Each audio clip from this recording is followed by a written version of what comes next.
Tiada kata yang manis selain ucapan syukur pada Bapa di surga buat anugerah Tuhan yang sedemikian rupa, dan kami ada sebagaimana ada karena Tuhan.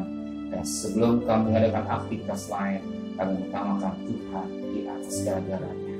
Kami mengadakan mesbah keluarga, mesbah pribadi, kami menaikkan pujian penyembahan, menaikkan doa syafaat kepada Tuhan, dan kami rindu untuk mendengarkan firman firman. Roh Kudus, urapi hamba-Mu, Roh Kudus kuasai hati dan pikiran kami. Terima kasih Bapa, dalam nama kita berdoa. Haleluya. Amin. Shalom. Pagi.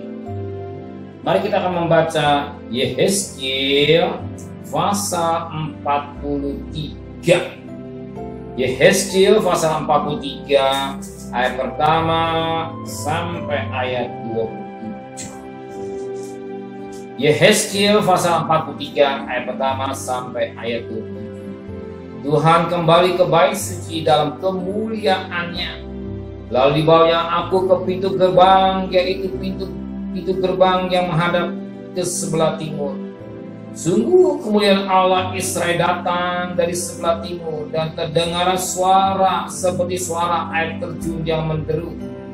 Dan bumi bersinar karena kemuliaan Tuhan. Yang kelihatan kepadaku ialah seperti yang kelihatan kepadaku ketika ia datang untuk memusnahkan kota itu. Dan seperti yang kelihatan kepadaku di tepi sungai Kebar, maka aku sembah sujud. Sedang kemuliaan Tuhan masuk di dalam bait suci melalui pintu gerbang yang menghadap ke sebelah timur. Roh itu mengangkat aku dan membawa aku ke tanah dalam sungguh bait suci penuh kemuliaan Tuhan. Lalu aku mendengar dia berfirman kepadaku dari dalam bait suci itu, orang yang mengukur bait suci berdiri sampingku. Dan ia berfirman kepadaku, hai anak manusia, inilah tempat patahku, dan inilah tempat tapak kakiku. Di sini aku akan diam di tengah-tengah orang Israel untuk selama-lamanya, dan kaum Israel tidak lagi akan menajiskan namaku yang putih, baik mereka maupun raja-raja mereka dengan pesundalan mereka, atau dengan mayat raja-raja mereka yang sudah mati. Juga tidak dengan meletakkan ambang pintu mereka dekat ambang pintuku, atau mendirikan tiang-tiang pintu mereka dekat tiang-tiang pintuku, sehingga hanya dinding yang memisahkan aku dari mereka. Mereka menajiskan namaku yang kudus dengan perbuatan-perbuatan mereka yang keji. Maka dari itu aku menghabiskan mereka dalam amarah.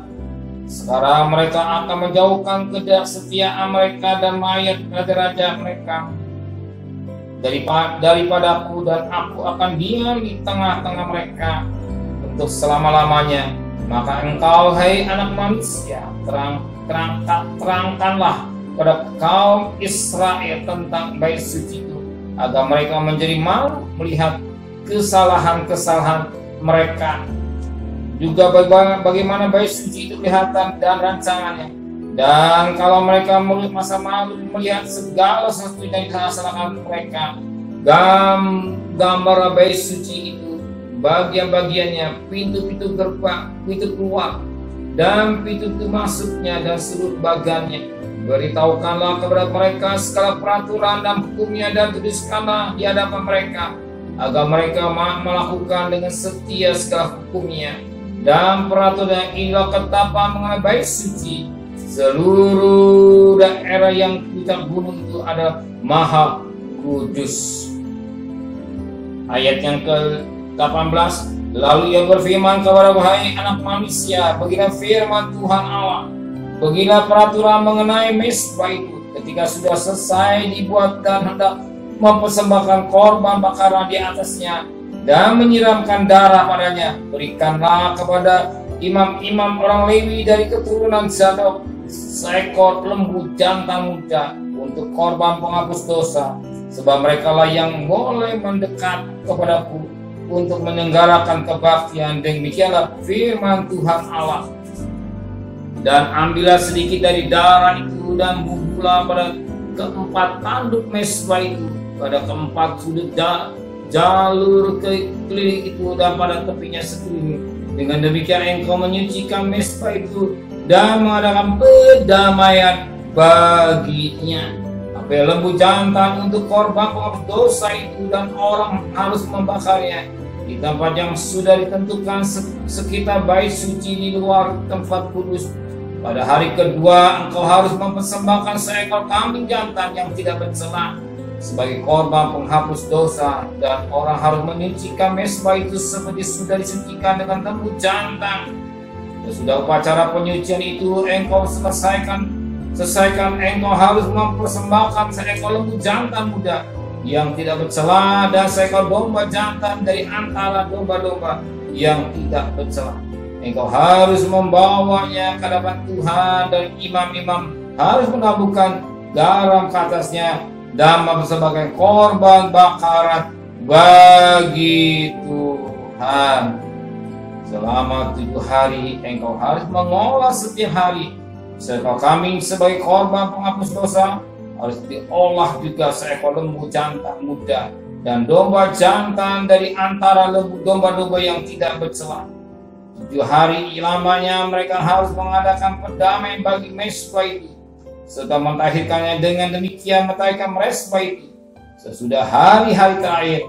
Maka pada hari ke-8 dan seterusnya, imam-imam akan mengolah korban-korban bakaranmu dan korban-korban keselamatanmu di atas mezbah itu, dan aku akan berkenan kepada kamu. Demikianlah firman Tuhan Allah. Kita perhatikan pada ayat pertama dan sampai ayat selanjutnya, di mana satu Yehezkiel dibawa dalam alam roh, dia masuk melalui pintu gerbang, dan saat itu apa terjadi? Dia lihat kemuliaan Tuhan. Ketika dia melihat kemuliaan Tuhan, apa yang terjadi? Dia menyembah sujud. Dikatakan pada ayat ketiga, yang kelihatan kepadaku adalah seperti yang kelihatan kepadaku ketika ia datang untuk memusnahkan kota itu, dan seperti yang kelihatan kepadaku di tepi sungai Kemar, maka aku sembah sujud. Ya. Ketika Yehezkiel di hadapan Tuhan dan suatu penglihatan, dia dikatakan dalam firman Tuhan, dia melihat kemuliaan Allah. Dan saat itu ketika dia kemuliaan, dia menyembah sujud, sebagaimana juga pada ayat yang keempat, sedang kemuliaan Tuhan masuk di dalam bait suci melalui pintu gerbang yang menghadap ke timur. Roh itu mengangkat aku dan membawa aku ke pelataran dalam. Sungguh bait suci itulah penuh kemuliaan Tuhan. Justru ketika kemuliaan Tuhan atau kehadiran Tuhan, kalau kita ibadah, kita butuh kehadiran Tuhan. Dan firman Allah berkata dalam Matius 18 ayat 20, 2-3 berkumpul adalah namaku, aku ada, atau kehadiran Tuhan. Kita perlu kehadiran Tuhan dalam hidup kita. Tuhan Immanuel dalam hidup kita, bagi kehadiran Tuhan ada dan menyertai Tuhan. Dan satu ketika Musa, Tuhan hadir dalam kemuliaannya, dan apa yang terjadi? Musa dikatakan satu dia, dikatakan dalam firman Tuhan, ya Musa juga menyembah sujud. Sebagaimana dikatakan pada Keluaran pasal 3. Keluaran pasal 3 ayat 2. Lalu malaikat Tuhan menampakkan diri kepada Musa di dalam nyala api yang keluar dari semak duri. Lalu Musa melihat dan tampakkan semak duri menyala yang tidak dikenakan api. Musa berkata, baiklah aku menyimpang ke sana untuk memeriksa penglihatan yang hebat itu. Mengapakah tidak terbakar semak duri itu? Ketika dilihat Tuhan bahwa Musa menyimpang untuk memeriksanya, berserulah Allah dari tengah-tengah semak duri kepada Musa, Musa. Dan ia menjawab, ya Allah. Lalu Allah berfirman, janganlah datang dekat-dekat, tanggalkan kasutmu dari kakimu, sebab tempat di mana engkau beritu adalah tanah yang kudus. Ya, ketika Tuhan hadir, Tuhan yang suci, Tuhan yang mulia, kita harus menghormati. Pagi hari ini Saya bangga dengan saudara. Saudara menghormati Tuhan. Gimana saudara menghormati Tuhan? Sebelum saudara mati, saudara mencari Tuhan. Adakah mesbah keluarga? Menghormati Dia dengan naikkan pujian penyembahan, dengan doa menyanyikan dengan sungguh-sungguh, mendengar firman Tuhan dengan sungguh-sungguh, naikkan doa sama. Bahkan kita mengundang hadirat Tuhan, dan kita rasakan hadirat Tuhan oleh Roh Kudus memenuhi dalam ruangan doa saudara, memenuhi dalam ruangan hidup saudara. Itulah bagian kemuliaan Tuhan. Kita hormati dengan baik, kita menghargai Raja di segala raja dengan penuh hormat, sebagaimana Musa dia tanggalkan kakinya sebagai menghadap Tuhan. Jadi kalau kita menghadap Tuhan, jangan main-main, ngobrol, bercanda, main WA atau main HP, itu nggak hormat, tidak menghargai, tapi dengan sikap hormat kepada Tuhan. Dan saya bangga dengan saudara, karena doa saya sikap hormat cari Tuhan. Adakan mesbah keluarga, naikkan pujian yang sungguh-sungguh, naikkan doa sahabat yang sungguh-sungguh, mendengar firman Tuhan sungguh-sungguh.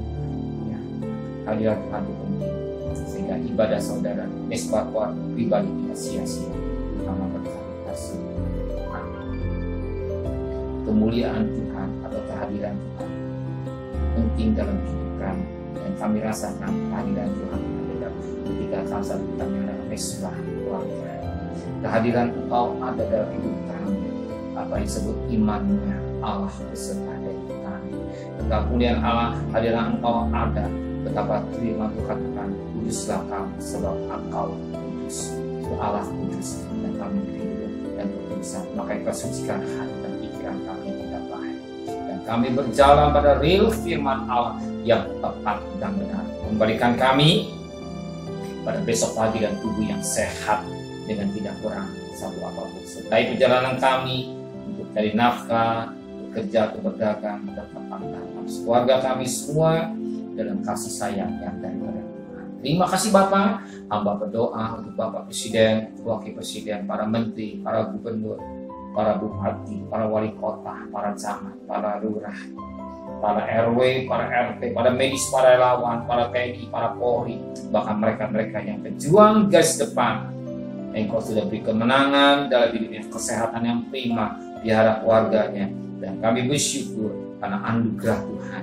COVID ini semakin habis Tuhan, dan sakit sudah kurang banyak, yang meninggal sudah mulai habis Tuhan, bahkan yang sakit, yang sembuh semakin banyak, dan mulai vaksin mereka taat dengan baik. Terima kasih Bapak Saudara dan terkasih. Terimalah berkat nikmat dari Allah Bapa, cinta kasih sayang dari Tuhan Yesus Kristus, dan berkat Roh Kudus dari saudara hari ini sampai Maranatha, Tuhan datang. Yang cinta Dia katakan amin.